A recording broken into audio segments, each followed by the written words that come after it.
Okay, so for the ones that have been looking at these videos already, this is some kind of a new format where I don't concentrate on various ways to approach the problem, concentrate on some mission. I concentrate on the using of some of the Python batteries from standard library. And Alexander has asked me what modules I think will be appropriate for this kind of review, and I said probably contextlib, and I saw some solutions using AST, abstract syntax trees, and I was very interested in what people were using from it. In fact, there is only literal eval function that is used on CheckiO, probably because people are scared of eval. But I will speak about it later. For now, let's concentrate on contextlib. And the first one is mine. Oh, thank you very much. So what is this? This is a solution of a mission. What is wrong with this family? Where I need to sort out whether some kind of family tree, some kind of mapping from sons to fathers is really a family tree, and which ones are not. I do it in a very creative way. If I say so, the title gives it away pretty much. It is the theme is exception mishandling, because of course exception handling is boring, and we all know what it is and what is exception mishandling. What do I do here? Let's just jump through it. I first create a real mapping, a Python dictionary from it. I just iterate through the tuples, and I assign the father to a value of son, and then I for some person I define a function to give the oldest ancestor, and then I pick up all the roots in that tree, that all of the oldest ancestors of everyone in this mapping. And if there is only one root, then it is a family tree and not a forest. But how do I do it? If you look carefully, you will see that in this case, I first assert that son is not in F. Assert is one of those Python statements that I can assert something. For example, 1 + 1 = 2, and Python will do nothing. But if I assert something that are not true, for example, 1 + 1 is 3, I will get an assertion error. And that is a practically ordinary exception that I can catch, and I can handle it in some way. Here I use it in a creative way to get out of this function as soon as I encounter an exception, and return this false. How do I do it? Of course, I can do it with try except, but I can also use a very handy function from contextlib that is called suppress. Contextlib import suppress. Suppress, I don't know, assertion error.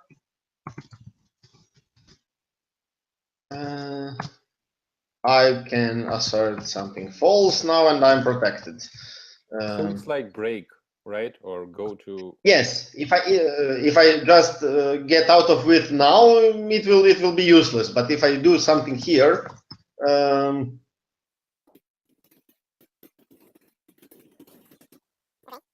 then it will, of course, yes. It is. If this were a loop, then it would be a break. But of course, it isn't a loop because I only do one pass. Of course, I can always say for something in a range of 1, and then I will get a loop which I can break from. But it's kind of weird. And of course, this is also weird, but it is according to the theme of exception mishandling, because I also mishandle some other exceptions. For example, while I am calculating this oldest ancestor, I am using a recursion. But of course, while I'm using this recursion, it is perfectly possible for some person in the table to be its own father. Of course, in this case, I want to return false, but Python in usual sense would just recurse infinitely. But of course, Python has a shield that protects users from infinite recursion, because it would overflow the stack and users would get kicked out of the Python interpreter. Python has something that's called recursion limit.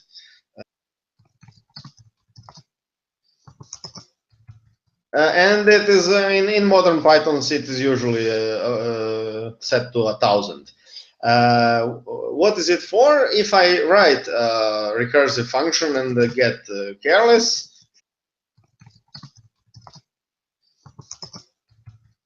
get a recursion error. And what do I do here? I suppress this recursion error. So if this function recurses indefinitely, it will raise a recursion error, and this suppress will break out of this, and it will return false. However, there is one more thing going on here.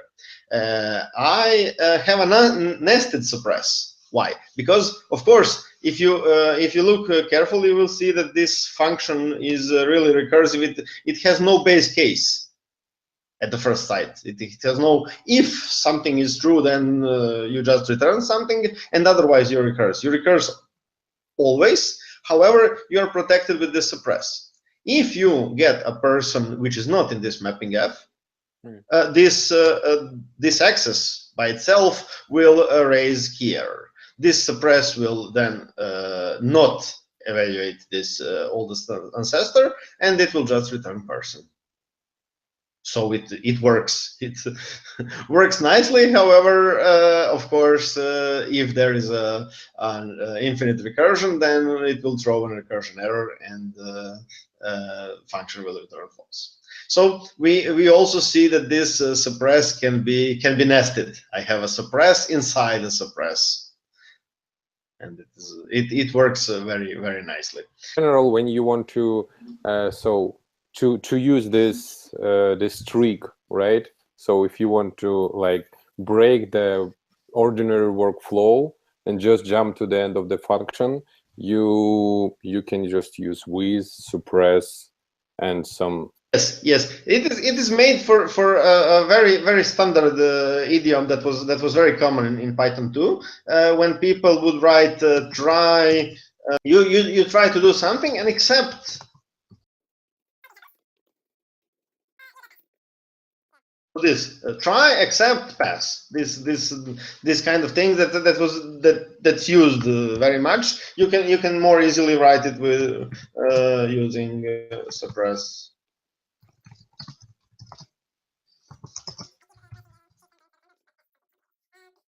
Okay, there is one more nice thing about this.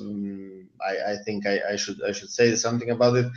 People usually, when they write this first kind of thing, they usually, out of laziness or out of ignorance or something, write something like this.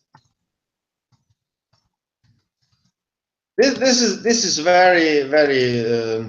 Some bloggers say that it is the most dangerous idiom in Python, because you're thinking that you are catching some kind of exception, but instead you are catching everything that could happen. And that doesn't only mean the things that people would normally think about as exceptions, but also name errors. If you misspell some name, Python will raise a name error in the hope that it will be reported, but it will not be reported. It will just be swallowed and ignored. And of course, some other things like, for example, someone could press Control-C to break the execution if it goes too long, but Python handles it as just an ordinary exception. It is a keyboard interrupt. Yeah. And this except will just swallow it, and some other things also. So it is very weird to use it if you have in some sometimes you have a bug and Python starts to react very strangely because you haven't seen anything like this. There is a line in Zen of Python, of course, that says errors should never pass silently unless explicitly silenced. Of course, this kind of counts like an explicit silencing, but it is very easy to use, because if you just don't write anything after this except, it will work. On the other hand, suppress doesn't work that way. You have to write some exception class here. So you have to think about what exactly do you want to suppress. There is one more thing that shows really nicely how Python is cares very deeply about how some things are named. People probably don't know that in some beta versions of Python, this suppress was called ignore. So it was contextlib.ignore, and it was working in practically the same way. But it was noticed during beta testing that people were constantly misunderstanding this about if I write with ignore, that I will just call A and then I will call B, and if A raises some exception, it will just be ignored and it will proceed to B. Very wrong to think about it in this way, and there was much discussion in Python mailing lists and on the bug tracker about a new name of this ignore, and it was practically a consensus that it should be renamed to suppress. So now it is a suppress, and it's probably more understood, but still relatively not well known. Since we were talking about try, except, pass, when we just avoid any exception, I was always wondering why Python don't give some warnings or something that says, "Oh, you forgot to put." It is a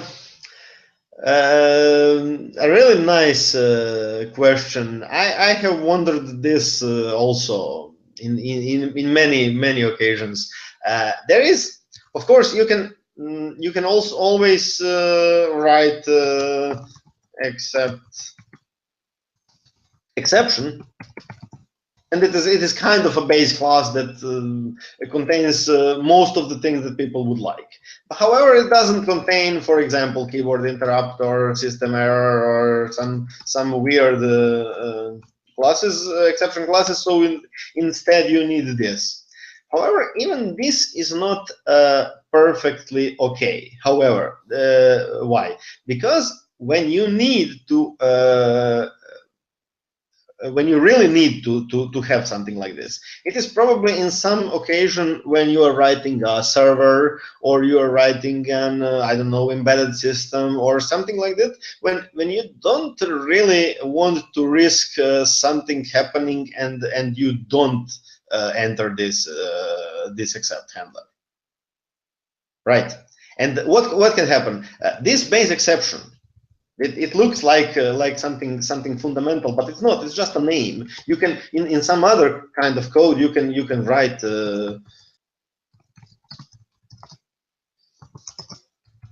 and you will defeat this mechanism, right? Of course, nobody will do it intentionally, but for example, I can write a class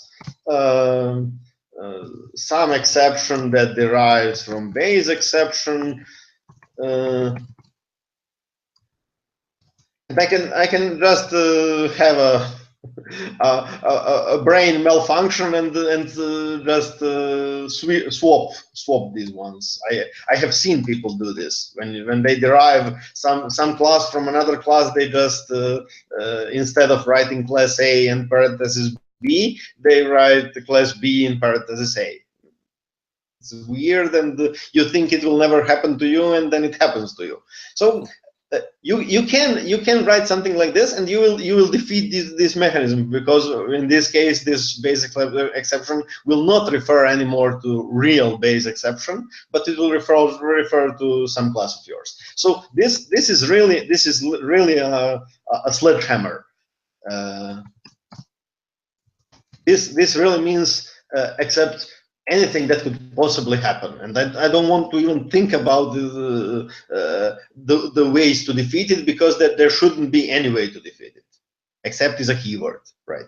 For example, I can use some other keyword, or probably if it was designed in Python 3, people would probably write something like this, but it stretches all the way back to Python 2, when it was even more complicated, because not every exception was a base exception. People also probably don't know, but in Python 1, exceptions were not classes. Exceptions were strings. You have raise.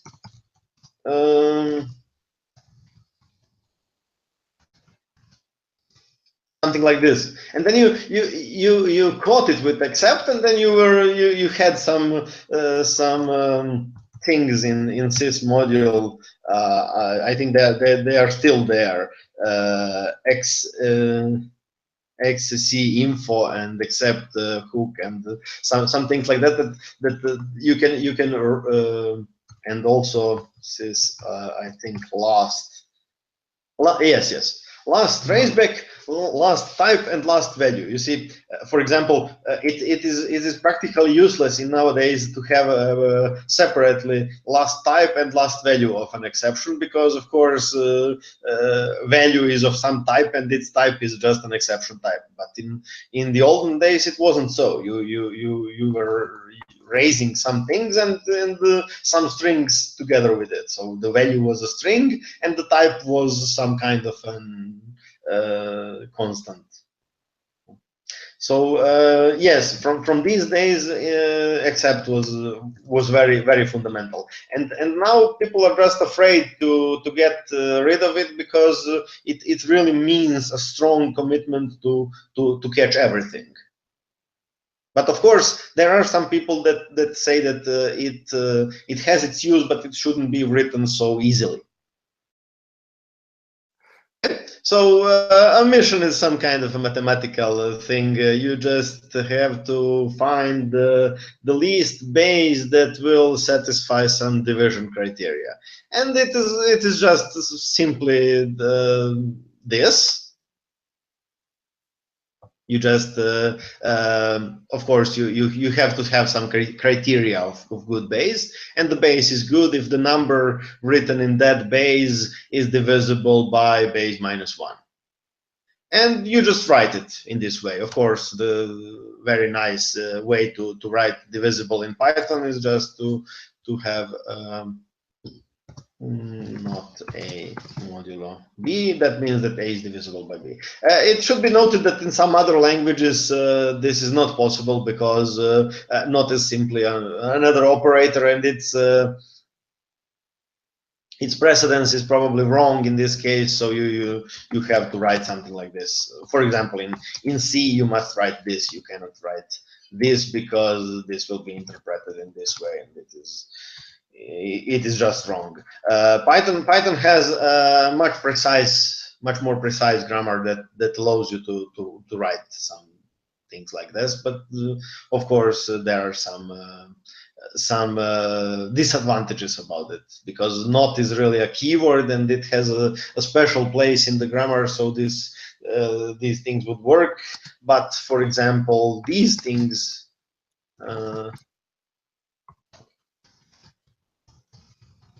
will not work. invalid syntax. So you cannot really write not here and expect it to be of a high precedence, because not is special. There are some keywords that can be combined with not. For example, is not or not in or something like this.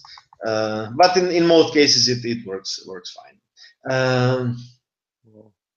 Of course, you can write, which is really important,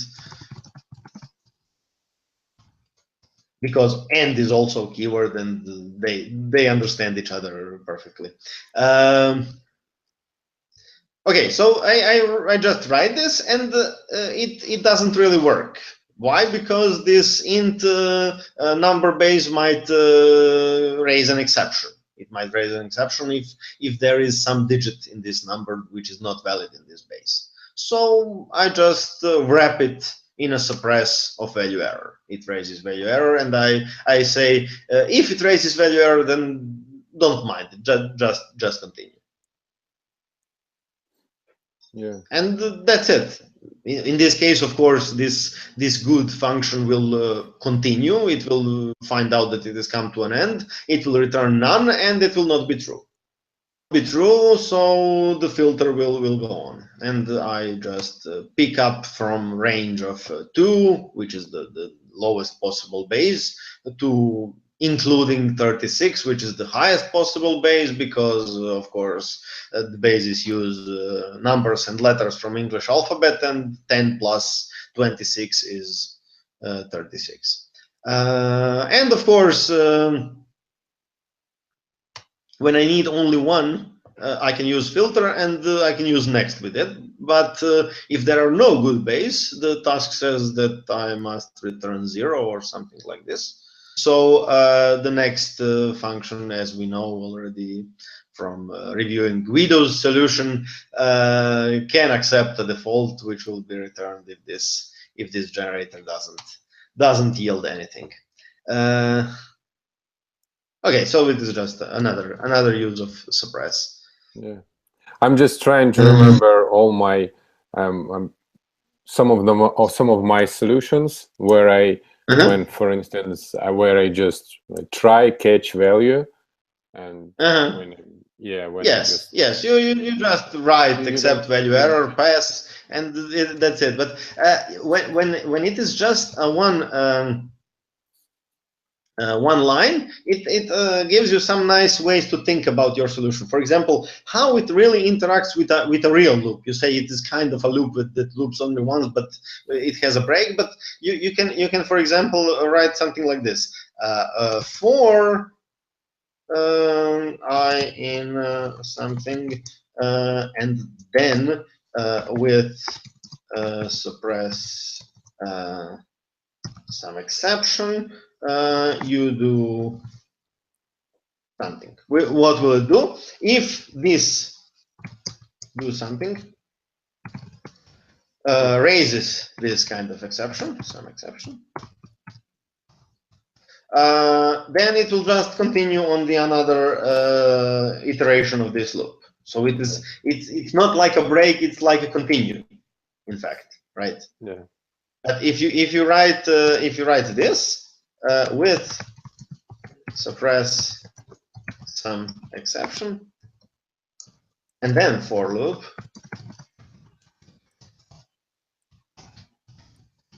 and it is in reverse. It is really like a break, because of course if do something raises an exception, this whole for loop will just be abandoned, and it will continue here. Right. Yeah, that makes sense. So you can easily switch. You can easily see the duality between break and continue in this way. This is just a for loop after which you suppress, and this is a for loop before which you suppress. So min and max, third solution. What is this? It has a partial and it has a suppress, and it's not my solution, so it's nice. So what is okay, it uses a suppress in some nice way to unpack those arguments, because of course min and max are those kind of special in Python about its usage, because Guido was very unhappy about it, but with time he has learned to just live with it. Because, for example, if you have some other function, for example, sum, you cannot really say let's sum these ones, because of course it will raise a type error. For max you can. Why? Because there is kind of a reason. A reason is that with the first one, you have a binary operator. You really can just do this, and it will sum them. Nobody will use sum for something like this. Though for I have seen people write, for example, for strings, join I don't know, A and B instead of course A plus B. But of course those are just slight brain malfunctions. For summing, probably nobody will do it. But for min and max, you don't really have this analog. You don't have this binary operator that will give you the greater value of two numbers or two objects, or the least the minimum value. So you can use min and max in this way. You can use max of A and B as some kind of a binary operator. And of course, it collides with the idea of using max or with some list or some other iterable of objects. But fortunately, this collision of semantics is not really important, because of course when you do have one argument of maximum, it is just the same object. So of course it doesn't really work, but this kind of function is useless if you view it as in this semantics, when you have a binary operator max, and then you try to devise a unary operator that will do the same thing. It is just identity. So it is also my solution. It is just of deduplicating your code. It is nice to think about generally when you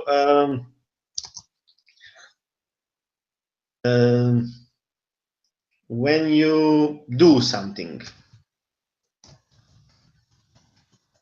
about I don't know, number 3, boolean true, string A, and something like this, and then after it you do the same thing, so the same code, different data, about I don't know, number 1, boolean false, string B.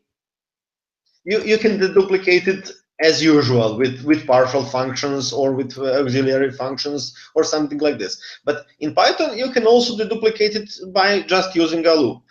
Loop can loop through anything. So you can say for x, y, and z in 3 true A, comma 1 false B, or whatever is changed in your code. So you just look at the code and see what has changed, and then you loop over it, and then you do something with x, y, and z.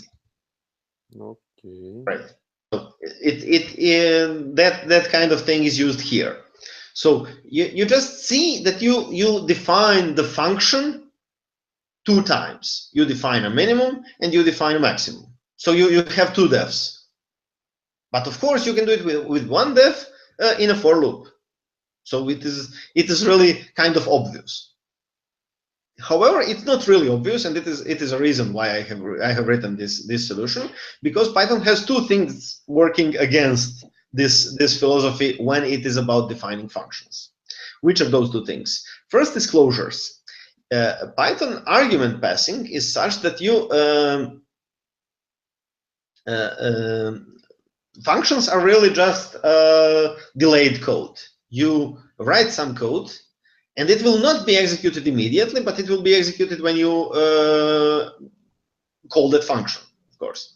However, if that code refers to some variables, for example, this args or this key or this, I don't know, whatever those arguments are, the values of them will be in the time of execution, in the time of call. Mm-hmm. So you really need to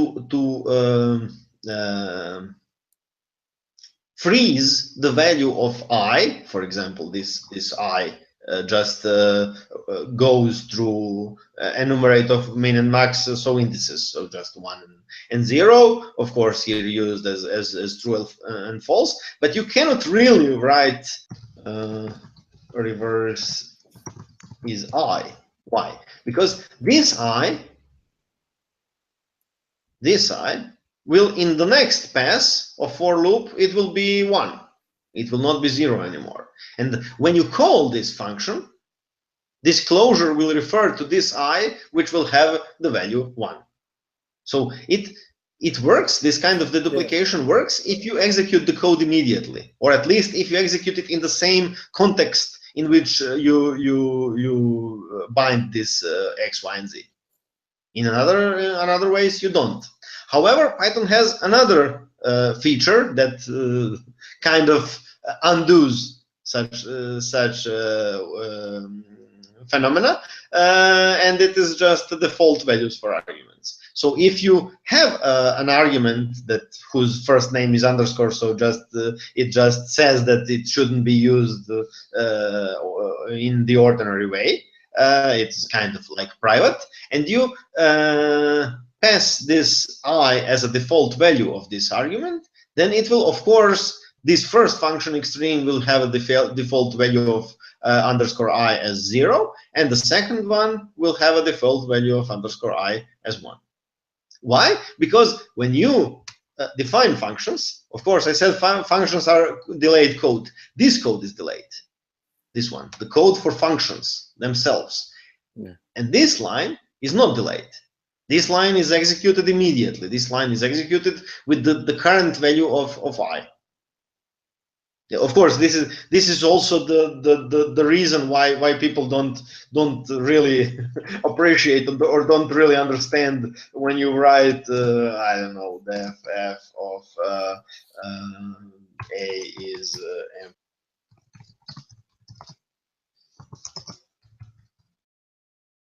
So you define a function, and then you call a function, and you get a list with only one argument. But when you call a function again, then you will get the same list, but it will now have 2 ones in it. Why? Because it is the same list. It is just written as an attribute of f. And this is just the same all the time. It is the same object. Why? Because this assignment, this binding of this to a default argument of a is executed only once. It is executed while when f is defined, and this code that appends 1 to it is executed every time that f is called. People usually think that this should also be executed every time that f is called, but it is wrong. The indentation says otherwise. This is not indented. This is indented, right? So when you write I don't know, for loop, and then you do something, this loop, this do something will be executed 5 times, but this range will not be executed 5 times. It will just be constructed once, of course. So it has to be like this for Python to be consistent. But if you need to have this assignment executed every time def is called, it is very simple. You just indent it. You say def f of a is something else, for example, none, and then you in the code you say if a is. Then you do whatever you need to do. However, in this case, this is part of the code of function f. In this case, this is not part of the code of function f. This is part of initialization. This is just an attribute of f, right? And when you understand that this some things are data and some other things are code, it becomes much easier to understand.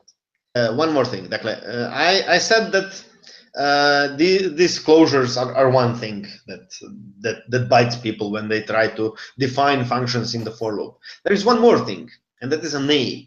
You see, I have defined this function. I have named it extreme. I cannot really name it min or max because I cannot use this name as a variable.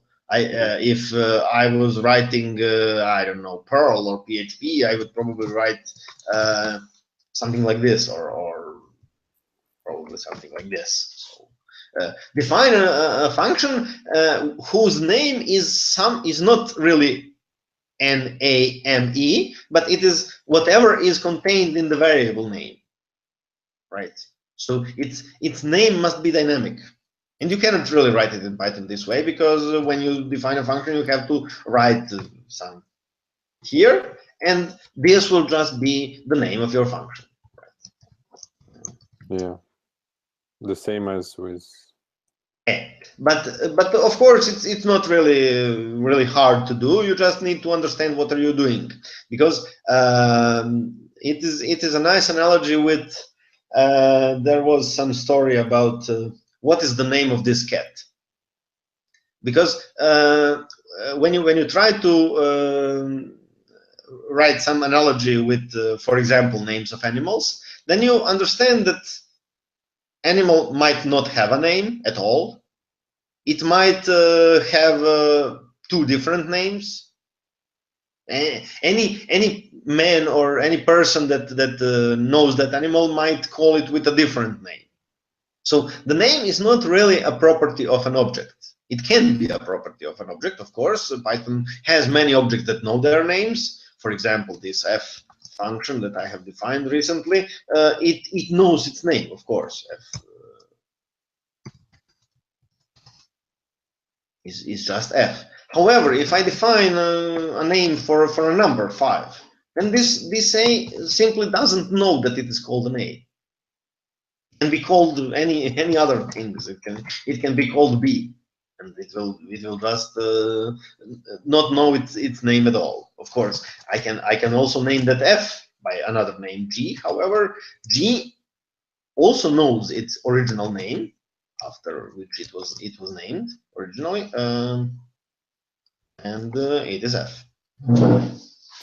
The objects, functions, classes, and some things like those objects that are named some blocks of code, they usually have this attribute under name.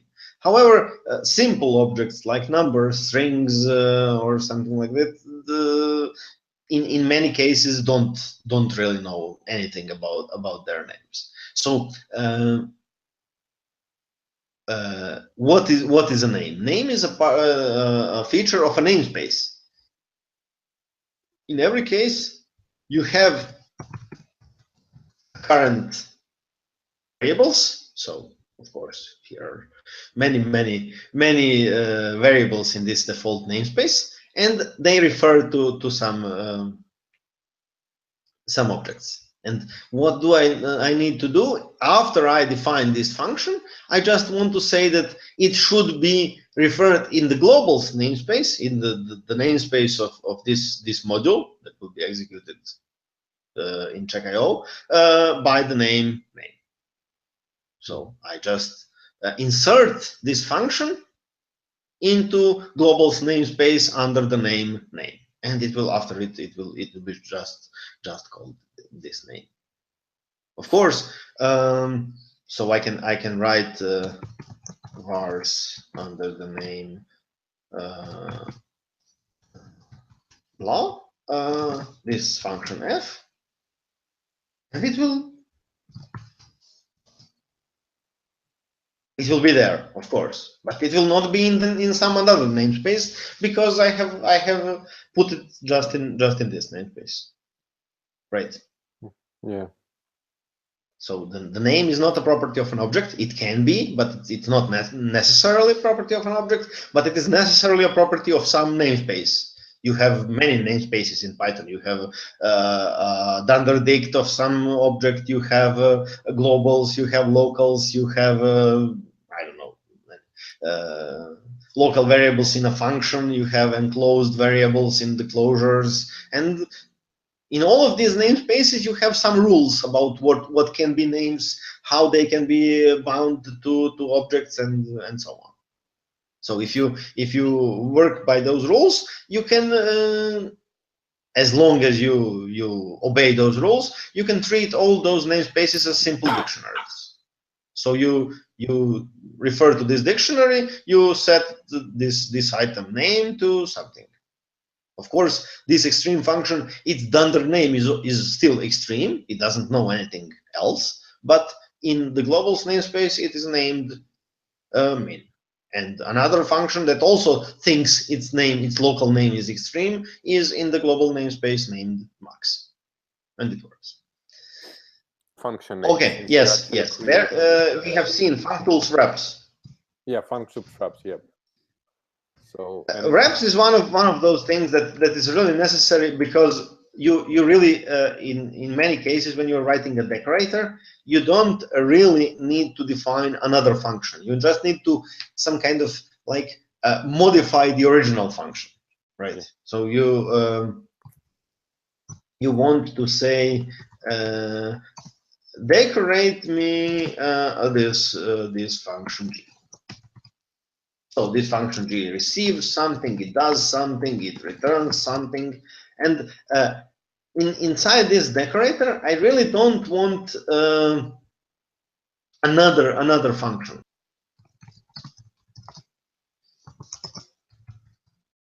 What I really want when this is called with this G, I want to write another function, inside of which I will probably call some G and transform its inputs or its outputs or whatever I need to do more. However, I want this another function to be just something like an alias for this G or for this afunc, and I can do it with functools reps. So once I execute this definition, this function definition, its name will be G. Its internal name, the underscore name, and also its external name. It will be known by SG inside it, for example, the global namespace. However, when I execute this decorator, if I didn't write this functools reps, then of course it will, once I return actually another function, this name G will just refer externally in the namespace where it was defined to another function. However, internally, this function that I know as G will think its name is not G, will think its name is another function, will think its signature is probably, people usually write args keywords, right? And this G probably has some more explicit signature, right? So when I inquiry this function about its signature, it will not know anything about G. It will just know about its signature here. So functools reps is a kind of a workaround for this mechanism when you say, I'm aware that this function know anything about the external world in which G was defined. So I want this another function to actually assume the identity as much as it can from this function it was called on. So G is probably smarter about the signature, about its name, about its various other metadata than this function, another function. So I want another function to really forget its own ideas about its names, about its arguments, about its return value. I just wanted to execute some code around this function, but I want its identity as much as possible to be the same as G. Or for example, one another thing, docstring. G can have some nice docstring. But of course, if I didn't write these functional wraps, then after I execute this, help of G will give me nothing, because it will just execute help on this another function, and it doesn't have a docstring. It can have a docstring, but it cannot really understand what function it was called on. So this decorator is really essential for connecting those two functions, or transferring those metadata from one to the other. What about AST? It is probably the only really interesting in the context of CheckiO thing from AST is literal eval. There, and what has it to do with with eval, and why people want to use it in this case, and what it does. Of course, let's just speak something about the eval function. You can eval anything. You can eval strings, mostly strings. When you contain some expressions in them, you can just push them into a Python interpreter and as expressions, not as statements. So you cannot eval a for loop or something like this.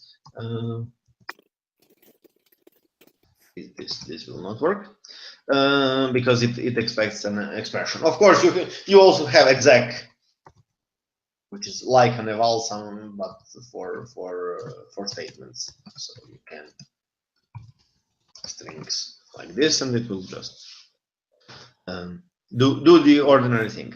However,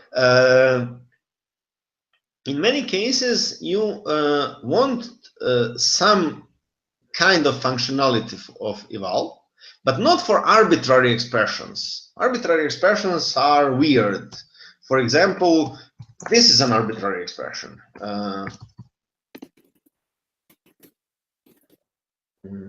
don't know. It works. For example, if you are on Windows, of course, it will not work in modern operating systems, but you can really write anything here. This is just a function call which Python interprets as an ordinary expression and doesn't really care about side effects. Side effects can be anything. But people usually don't need that much of liberty. They need only here to have some literal. So literal can be many things. It can be a string, it can be a number, it can be some more complicated literal, like a display. For example, this is what Python calls a display of a list. So it is just a serialization of a list, or a tuple, or a set, or a dictionary, or something like this, which really shouldn't and doesn't have a side effect. And of course, you can do some whitelisting or blacklisting by trying yourself to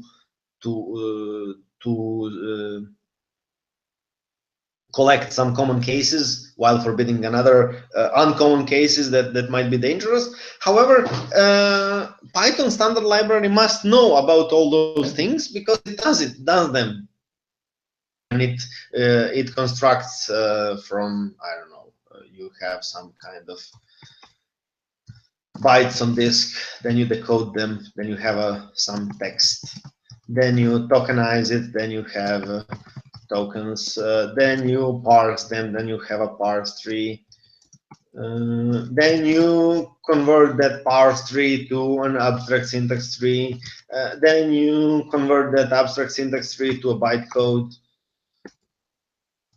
then you optimize that bytecode into optimized bytecode, and then you execute it on a virtual machine, and then you get some output. So Python passes through all those phases in while it is executing your code. So it knows in this moment when it has constructed a parse tree, and it needs to convert those literals in the parse tree to concrete Python objects. it must have some function like this. Of course, this function cannot really be eval, because in this eval you have the whole. You would get an infinite recursion, because to implement eval you need to have all these things from the beginning to the end. Of course, not really, but from this eval accepts a string. So you need to have some kind of a function that takes some leaf of a parse tree and converts it to a Python object. And that is really a function which is exposed in Python AST as a literal eval. So it is not really a special case of eval.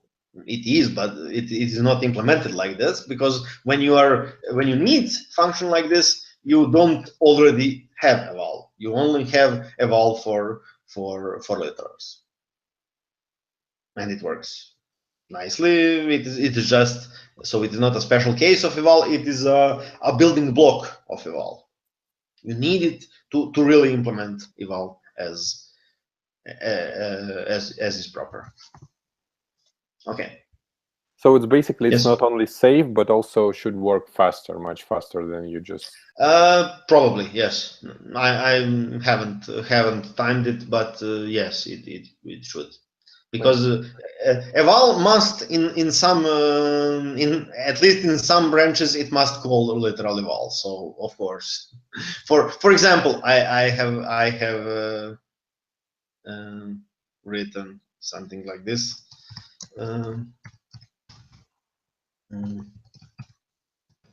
So this format C, this string inside it is literal, and you must at some point of your evaluation you must convert this string, this substring of your input string, to another string that will really be passed to the OS system call, right? Or to get something more interesting, when you evolve something like this, you need to have this substring, this one which is really a substring of the input to eval, converted to a real Python number 1, and this is what literal eval does.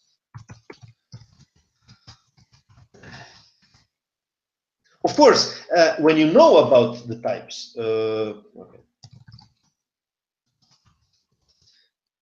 When you know about the types, it is much simpler and probably also much faster to use the dedicated function. If you know that this one is just int, then you convert it with an int, of course. But when it only works with those primitive values. If you have a display of something like a list, you cannot really say list.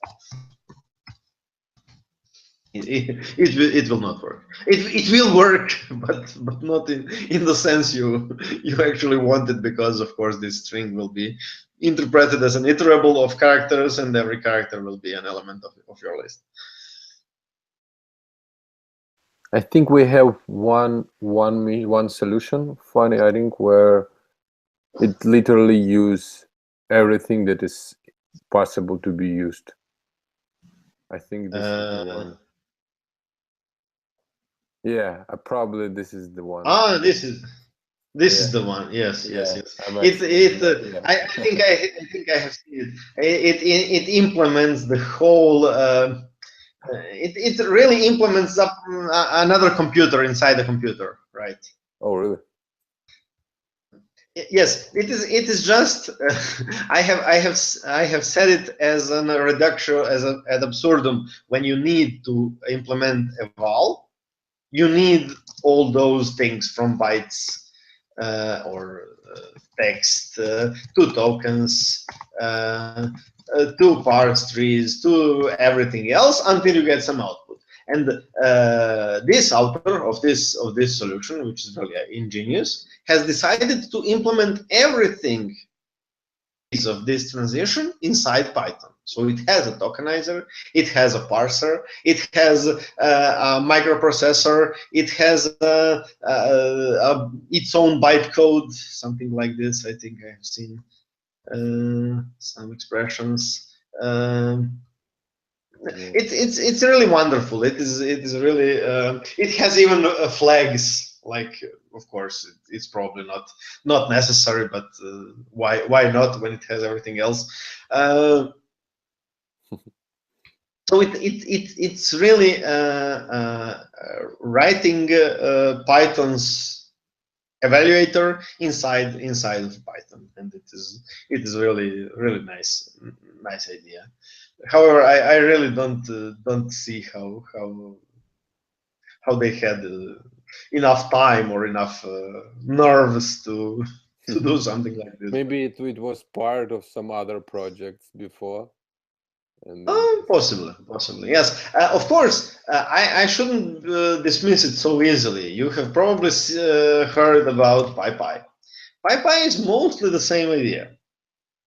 Of course, the name is Python written in Python.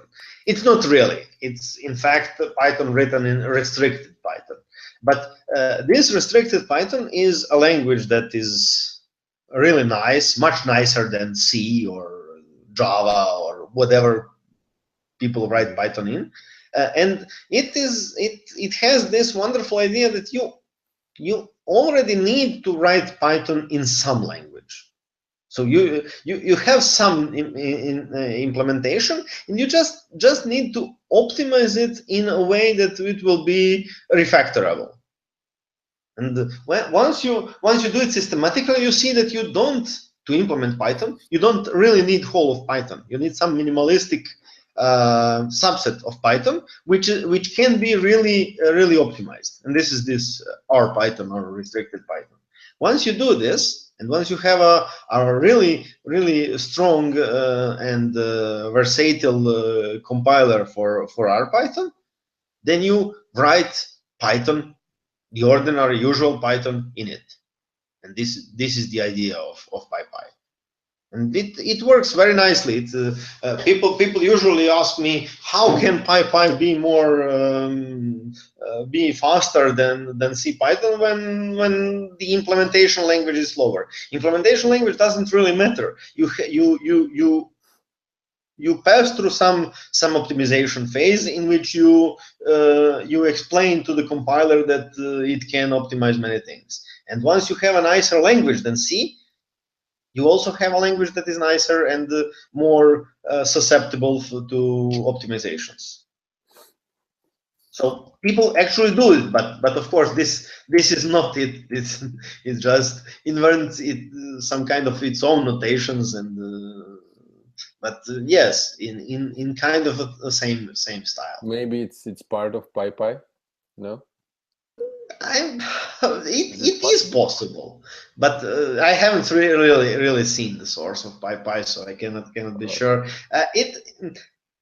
If it is, then it is just a tiny part, because it has, for example, it has some instructions that are really used in the bytecode of Python, but not all. It has probably only those that they need to implement the addition. It has binary add, it has pop top and return value and something like this.